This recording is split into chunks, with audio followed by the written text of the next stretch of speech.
Good morning అంటూ Joy పాప నన్ను లేపింది. శామీ ఇంకా లేవలేదు. 7:30 అవుతుంది. ఫాస్ట్గా బ్రేక్ఫాస్ట్ లంచ్ ప్రిపేర్ చేయాలి. సో జాయ్ తన ఆటతో ఆడుకుంటుంది. ఇడ్లీ పిండి దోశ పిండి రెడీగా ఉన్నాయి. సో బ్రేక్ఫాస్ట్ త్వరగా ప్రిపేర్ చేసి లంచ్ ప్రిపేర్ చేసి నాన్నను ఆఫీస్కి పంపించాలి. Idli batter dosa batter ready చేసుకొని పొయ్యి మీద పెట్టేయాలి.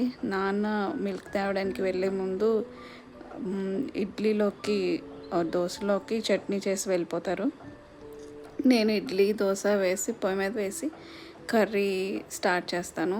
సో ఇడ్లీ అయ్యేలోపు జాయ్ పాప వచ్చింది. వచ్చి ఎత్తుకోమని ఏడుస్తుంది. ఈలోపు నేను ఇడ్లీ పొయ్యి మీద పెట్టేసేసి జాయ్ పాపను తీసుకొని కర్రీ స్టార్ట్ చేయాలి. ఇద్దరు పిల్లలతో ఎర్లీ మార్నింగ్ ఇవన్నీ చాలా కష్టం, కానీ తప్పదు. ఇడ్లీ రెడీ అండ్ దోశ పిండి రెడీ. అన్నం కూడా పొయ్యి మీద పెట్టేసా.